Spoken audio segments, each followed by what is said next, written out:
बिस्मिल्लाहिर्रहमानिर्रहीम। अस्सलाम वालेकुम।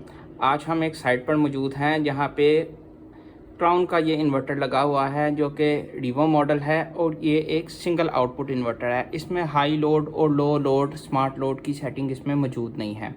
ये सिस्टम लगा हुआ है हमारे एक मोहतरम रफ़ीक साहब की तरफ, जो मेरे हमसाए हैं। उनको प्रॉब्लम ये आ रही थी कि वो कहते थे दिन के टाइम जब हमारा एसी चल रहा होता है, आया कि उस टाइम धूप निकली होती है, अच्छी खासी सनलाइट होती है, लेकिन अगर ग्रिड की सप्लाई चली जाए तो एसी समेत पूरा का पूरा सिस्टम बंद हो जाता है।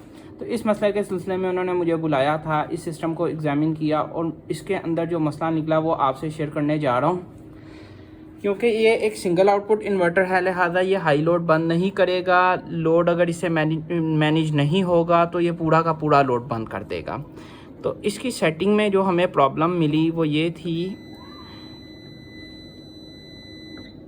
कि जब हम इसकी सेटिंग में जाते हैं तो इंस्टॉलर ने इसको solar utility and battery mode पे रखा हुआ है। मींस के सोलर इसकी पावर की फर्स्ट प्रायोरिटी है और शेडिंग के लिए उसने इसमें यूटिलिटी का ऑप्शन रखा हुआ है। क्योंकि ये इस पे एक नॉन इन्वर्टर सादा एसी चला रहे थे, तो जब यूटिलिटी की सप्लाई जाती थी और सिस्टम शिफ्ट होता था, जर्क लोड लगता था, किसी भी वजह से इनका एसी ट्रिप हो जाता था क्योंकि इन्वर्टर बैटरी से कोई पावर नहीं ले पाता था। लिहाजा अब हमने इस सेटिंग को चेंज किया है और इसको सोलर बैटरी एंड यूटिलिटी पे रख दिया है। अब अगर सोलर से सफिशिएंट पावर नहीं मिलती तो ये बैटरी से शेडिंग करेगा और अपनी पावर को पूरा कर कर इनका लोड चलाता रहेगा। दूसरे नंबर पे इनकी कुछ और भी सेटिंग्स आउट हुई थी जिसको मैं ठीक करने जा रहा हूँ और आपसे शेयर भी कर रहा हूँ। दूसरे नंबर पे आती है इसकी बैटरी चार्जिंग की सेटिंग। इसके साथ लेड एसिड बैटरीज लगी हुई हैं जो कि 185 एम्पेयर आवर की हैं।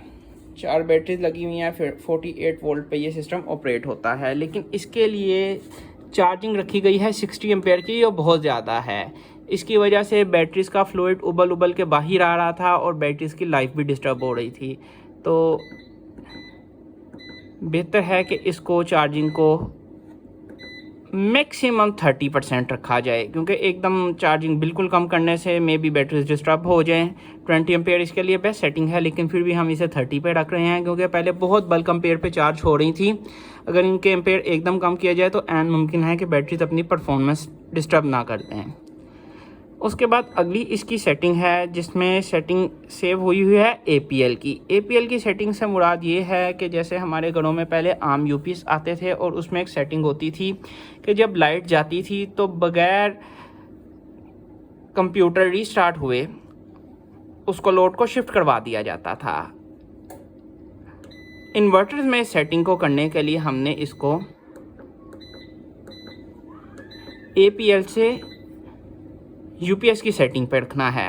इससे ये होगा कि लाइट के जाते ही इनका लोड फ़ौरन कन्वर्ट होगा, जिसकी वजह से इनका नॉन इन्वर्टर AC मुमकिन है रीस्टार्ट ना हो और किसी किस्म का जर्क लोड ना आए सिस्टम के ऊपर। नंबर 5 पे है इसकी बैटरी टाइप सेटिंग। क्योंकि इसके साथ लेड एसिड फ्लूइड वाली बैटरीज लगी हुई हैं तो उनके लिए सेटिंग इस्तेमाल होगी FLT की।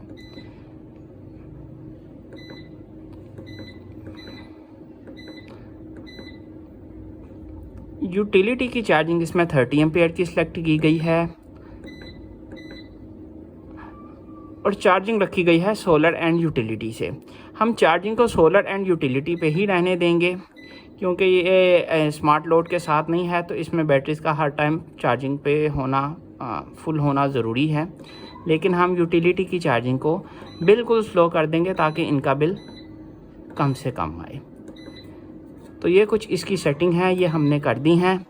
और इस टाइम क्योंकि क्लाउडी वेदर है हम इस पे अभी अपना टास्क परफॉर्म नहीं कर सकते। वैसे बिफोर ये वीडियो बनाने से पहले मैं अपना टास्क परफॉर्म कर चुका हूँ। ये सेटिंग कर मैंने इस पर नॉन इन्वर्टर AC चलाया और अल्हम्दुलिल्लाह वह बेहतरीन तरीके से चला है, इनका सिस्टम ट्रिप नहीं कर रहा। तो इंशाल्लाह ताला नेक्स्ट वीडियो में मैं आपके साथ कभी फिर इसकी ये वर्किंग भी शेयर कर दूंगा जिसमें यह नॉन इन्वर्टर AC चला रहा है और सिस्टम रीस्टार्ट नहीं होता। अभी के लिए ये सेटिंग मैंने आपसे शेयर कर दी है। इसके मुताल्लिक कोई फ़र्दर इन्फॉर्मेशन चाहिए हो तो आप मुझसे रब्ता कर सकते हैं। जज़ाकल्लाह, अल्लाह हाफ़िज़।